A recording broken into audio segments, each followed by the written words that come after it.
ngasi numida waram phongkiba panam pauksi digi maruiba pauks miyamna thamjani kongba maru lepham lenda laigi thorom pangthulungi Kuki militants ng numai kapsilakri Kuki laholo KNP gi kedar mari phabangamkri Kuki gi Bangkar sing athubra thugaiduna kongba maru lepham da maning tamna lai khurumhan biu luf Aram by Tingol gi Maikay di ngarang laingak ta khulai sing pikat kraba matung Imphal East ki Sagol Mang Police Station gi manungsan ba kong ba maru lepham len da lamta tha gi nongma panwa ga mari lena ngasi ay kulai gi thorom pangthuklingai Kuki militants ng nongmai around tararong kapsilak redi security force na makhatana thi humbi gi thabak sathabat Kuki laholu KNP gi kadar mari phawngam kre press na phama pawro kong ba maru lepham da lai gi thorom pangthuklingai ngasi ayuk pung 8 ga minute ni fu ga maram tabada nakna leiba singthak tagi Kuki militants ng nongmai round tararong kapsilaktuna laigi thoramadu bu ayat apan bapina ba amadi thugai na bohona rakpani nomai kapsilaktuna aki khang pirabasu laigi thoramadu makhatan adumak pangtuki matamadu Kuki militants ng mekedi athi bu hoiwata kasajna duna law khongbi thabak satarki hari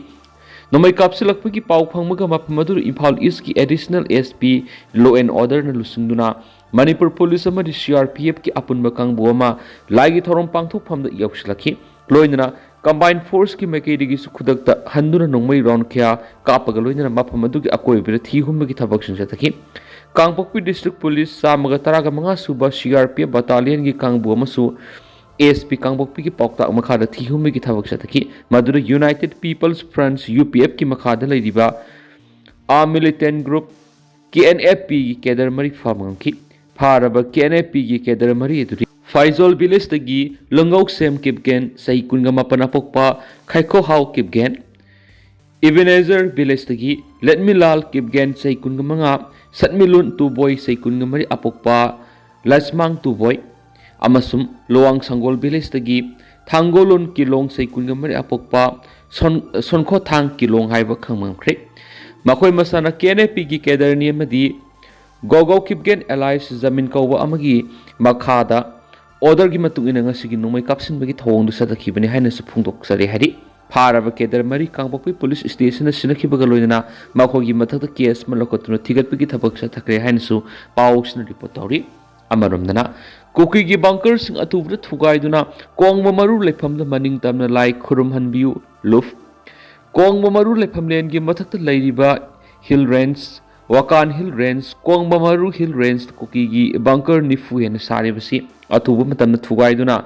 Lepham len sing sang mangamdriba sang haluhaina Kongba Maru samgat loki maikedi ki akan bawapam tamnakli ngasi Major Khulda leba Manipur Press Cup ki thangjing hola pangthukiba pawgi mifam amada Kongba Maru samgat loki executive member High Cruisam Rajeshun hai Manipur ki governor na khulai sarinda taunaba numit tareni ki matam thaki po order adu mitei khakta gi oirabra haina hanakli Kong maru lepham len sida lamtagi nongma panbagi thoramasi sahi khudingi adumak pangthoktuna lakli lepham len asida Imphal East ki DC digi sangba yabi ayaba loroga lepham len sigi executive ki member taraga taruk CRPF Sagolmang PS ki OC amadi additional SP Ops Yonomatic sana ngakpi sanbirani haibigi wakhalun galoinana sangduna laigi thorom pangthulingaida Kong maru lepham len gi mathakta leiba Wakan range to Kuki Kulai Pipes security force Laina Laina, no more round Tararong Captra Kibble. Manipur sing Tam the Sapmanava Miyang Yang like a Kulai Sender Tongani, Ing Tapapurakani Haba, Governor Gi, Kong Tang, Miam Sagotunang Aram by Tingol Isai now Singi, Kulai Pikatibani.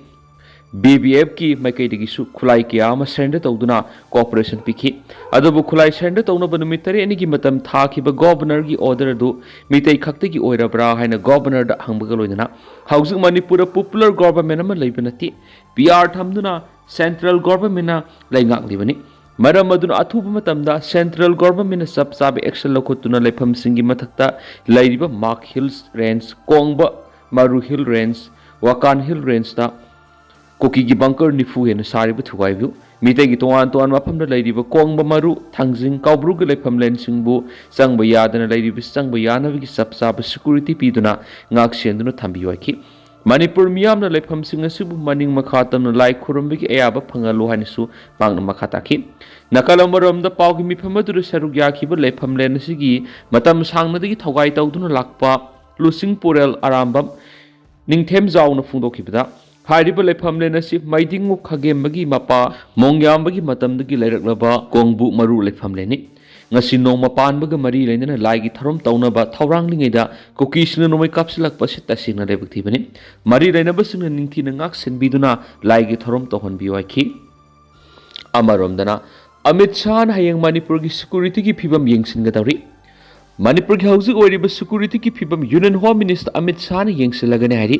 Manipur gi hauzik oiriba security gi phibam asigi matangna Union Home Minister Amit Shah na mari lainaba officials singa loinana review meeting pangtokani हारिबा मिफम अदुना Manipur की governor Ajay Kumar Bala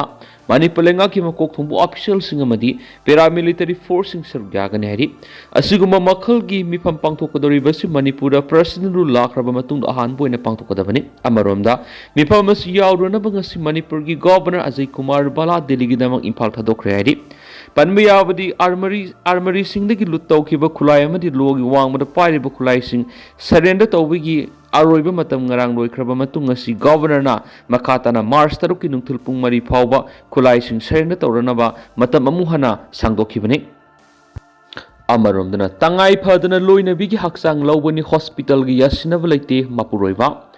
thangmaiban sinam laikai da leibi hillside charitable and research institute hospital da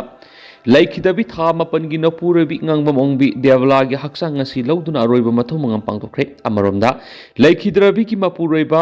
khuyatong pukri asoba mapal gi ngangba barat amadi laikai taret ki mera paibi sing phongdorkhibada tangai fadaba wafam leibidi gi laikhidrabi gi haksang lawbane dubo hospital siga kariguma mong amataga yasinaba laiti misi esi gi asumba langna langjan puthoktuna mara leibising sairak phangana na bohona gane hari ngasi pangthokiba paugi mifam amada laikhidrabi debla gi mapuroiba ngangba barat na phongdorkhibada laikai taret ki imai bel sing lamdamasi gi sanabi oina leiriba hayeng lamta thagi thangza ahan basi landana mathau mangam pangthokna bahairakpadagi माकी लोइना बिगी हक्सांग ngasi लौदुना अरोइबा मथौं मगम पांगथोकनबा सेम साबने माकी लोइना बिगी हक्सांग लौरिबसी हॉस्पिटल असिगी यासिनबा पुरक्तुना लौबनति मखाताना हिरम अमतदा यासिनबा पुरक्लोइ मेसी असिगी मतंगदा सबसाबा लंगना लंगजन पुथोक्तुना मरा लेबा मियोइसिंगबु सबसाबा सेराक पिना बोहनागनि कोर्ट की मतिंग लौदुना मरा लेबा मियोइसिंग सेराक फंगनना बोहनागनि हनसु मांगना फोंदोखि अमरोमदा खुयाथुंग अपुनबा मैरा पाइ बिलुप की को कन्वीनर कोनसमंगबी रिनादेना फोंदोखिबदा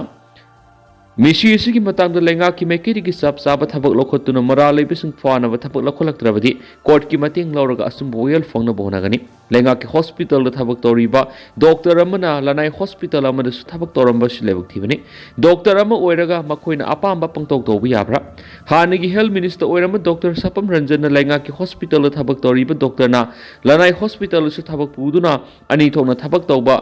यारोय हेन अकनबो वफम थमखिबा लेख्रे ngasi thokliba lebak thiba thawdo asisu thaba ani thokna puna bohona badagi thokibani maram asina misi sigi asumba royal phongna ba laikhidrabigi imung manung amadi maira pai bi luptari na puna thengnagani hena su mangna makhatarakli amaromdana sympathy phangnaba arambai tengol no khulai khara surrender toksinabani Kuki jawlupsing Manipur की governor का उनरबा मतुंग अरामबाई टेंगोल न खुलाई खरा surrender तोखिबदु sympathy फंगनबने हाइना कोकिजो ऑर्गेनाइजेशन सिंग मराल सिरकली कोकिजो ऑर्गेनाइजेशन सिंग मरुओइना indigenous tribal leader forum ITLF अमसुंग कु कमिटी ऑन ट्राइबल यूनिटी कोतुन अरामबाई टेंगोल न नोंगमई सहुमलोम सरेंडर तोखिबदु पब्लिक इमेज फंगनबा मदि लेंगा की सिंपैथी फंगनबा तौक्सिनबा थौरांग अमनि हाइना मराल सिरकली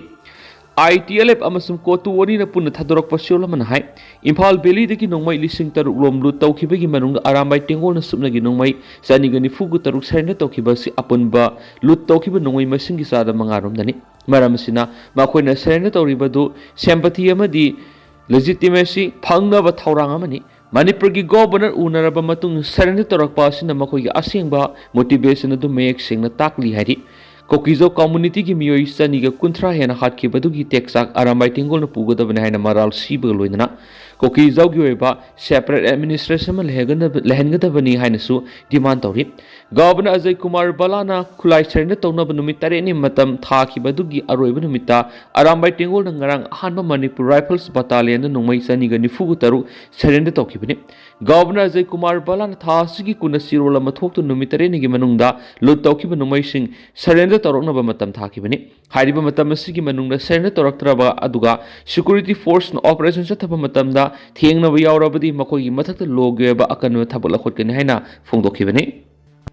ꯑꯇꯣꯞꯄ ꯇꯦꯟꯇꯛꯄ ꯄꯥꯎ ꯑꯃꯅ ꯀꯨꯀꯤꯁꯤꯡꯅ ꯍꯌꯦꯡ ꯗꯦꯜꯂꯤꯗ ꯈꯣꯡꯖꯪ ꯆꯪꯁꯤꯟꯒꯗꯧꯔꯤ꯫ ꯀꯨꯀꯤꯖꯧ ꯋꯨꯃꯦꯟꯁ ꯐꯣꯔꯝ ꯗꯦꯜꯂꯤ ꯑꯃꯁꯨꯡ NCRꯅ ꯁꯤꯟꯗꯨꯅ ꯍꯌꯦꯡ ꯃꯥꯔꯆ ꯑꯃꯗ ꯀꯨꯀꯤꯖꯧ ꯀꯝꯃꯨꯅꯤꯇꯤꯒꯤ ꯁꯦꯄꯔꯦꯠ ꯑꯦꯗꯃꯤꯅꯤꯁꯇ꯭ꯔꯦꯁꯟ ꯗꯤꯃꯥꯟ ꯇꯧꯗꯨꯅ ꯗꯦꯜꯂꯤꯒꯤ ꯖꯟꯇꯔ ꯃꯟꯇꯔꯗ ꯈꯣꯡꯖꯪ ꯆꯪꯁꯤꯟꯒꯅꯤ ꯍꯥꯏꯔꯤ꯫ ꯀꯨꯀꯤꯖꯧ ꯋꯨꯃꯦꯟꯁ ꯐꯣꯔꯝ NRCꯅ ꯊꯥꯗꯣꯔꯛꯄ ꯁꯤꯌꯣꯜ ꯑꯃꯗ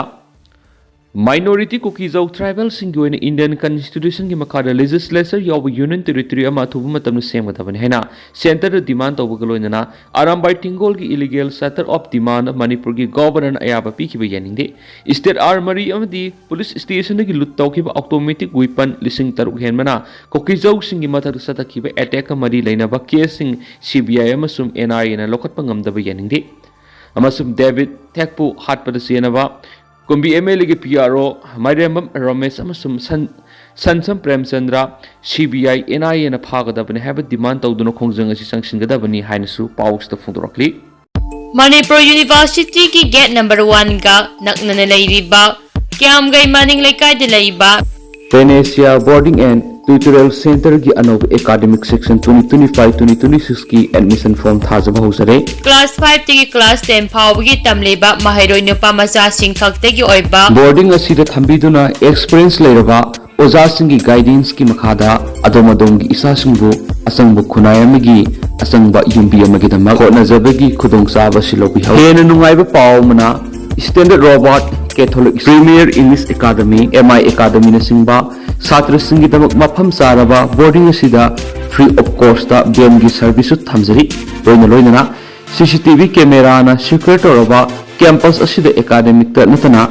angang sing sanaba madi extra curriculum activities singi kudong saba sa phangbigan meritorious oiraba satra singi damakta 100% scholarship ki khudong saba su phangbigan relief camp da lariba khudong sadraba mahairoi singi damakta su 50% की scholarship की अखनब seat खरा से थमजरी अखनब seat ओइबा मरमना हाना लाखो छात्र सिंगदा हेन खुदोंचाबा पिजगनी अकुपा मोरोगदमक हौजिंग अंगसिम contact तोपिरो 6909918320 नत्रगना 9362115909 दा हौजिंग contact तोपिरो।